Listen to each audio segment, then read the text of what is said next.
जो ज्ञानी हैं, जिन्हें ईश्वर की सच्चाई मालूम हो चुकी है, उनकी ये जिम्मेदारी बन जाती है कि उनके काम करने के तरीके से कहीं किसी और के मन में कर्म के प्रति अश्रद्धा, अपमान सब पैदा न हो जाए।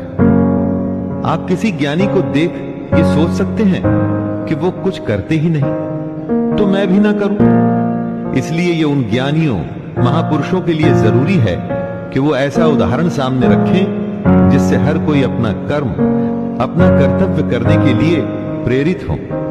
दोस्तों, साधु को देख अगर सब अपना परिवार छोड़कर दुनिया छोड़ने लगे तो दुनिया चल नहीं पाएगी।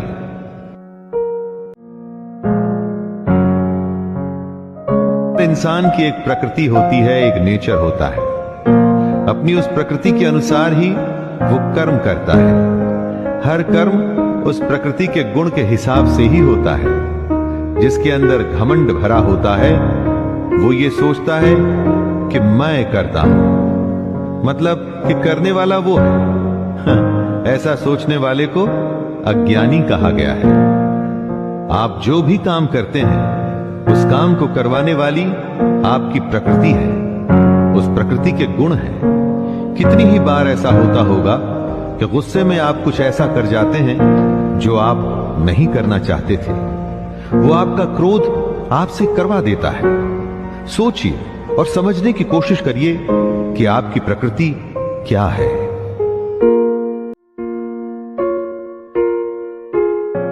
यहां पर कृष्ण ने बहुत ही ज्यादा गहरी बात कही है। सात्विक, राजसिक और तामसिक 3 तरह की प्रवृत्तियां होती हैं।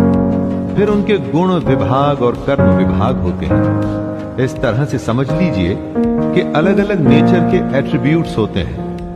इन्हीं गुणों की वजह से आप कर्म करते हैं। जैसे अगर तामसिक गुण रहेगा तो आप आलस या नींद या इसी तरह के बुरे कर्म करेंगे। राजसी गुण वाला बात बात पर शौर्य, बहादुरी दिखाने की कोशिश करेगा।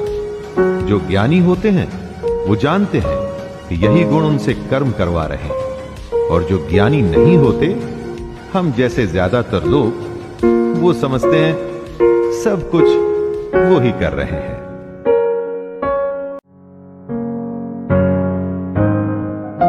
कर्म में लगे हुए ज्ञानियों को ये जानना चाहिए कि गुण ही उनसे कर्म करवाते हैं। वो खुद कुछ भी नहीं करते। और जब ज्ञानी इस बात को समझ लें तो ये उनकी जिम्मेदारी होती है कि वो अज्ञानियों को समझाए कि कर्म ही उनका धर्म है। ज्ञानी अर्थात कि पहुंचे हुए लोग, ये लोग जान जाते हैं कि उनके अंदर के गुण आते जाते रहते हैं, बदलते रहते हैं, और इन्हीं गुणों के अनुसार उनके कर्म भी बदलते रहते हैं। इसीलिए वो इन कर्मों को करने वाला खुद को कभी नहीं मानते। बस काम करते हैं और बाकी सब कुछ ईश्वर को सौंप देते हैं। दोस्तों, हमें भी बस कर्म करके बाकी सब कुछ उस पर छोड़ देना चाहिए।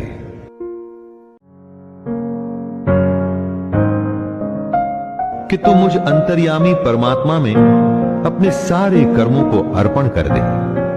आशा को छोड़, ममता को छोड़ और दुख को दूर करके युद्ध कर। दोस्तों, अपने सारे कर्म हमें भगवान को सौंप देने चाहिए।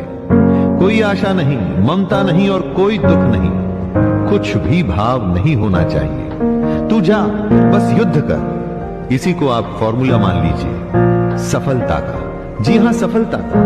कुछ भी करने का, आगे बढ़ने का, आशा, ममता, दुख सब कुछ भूल के बस काम में लग जाइए और उन्नति करते जाइए।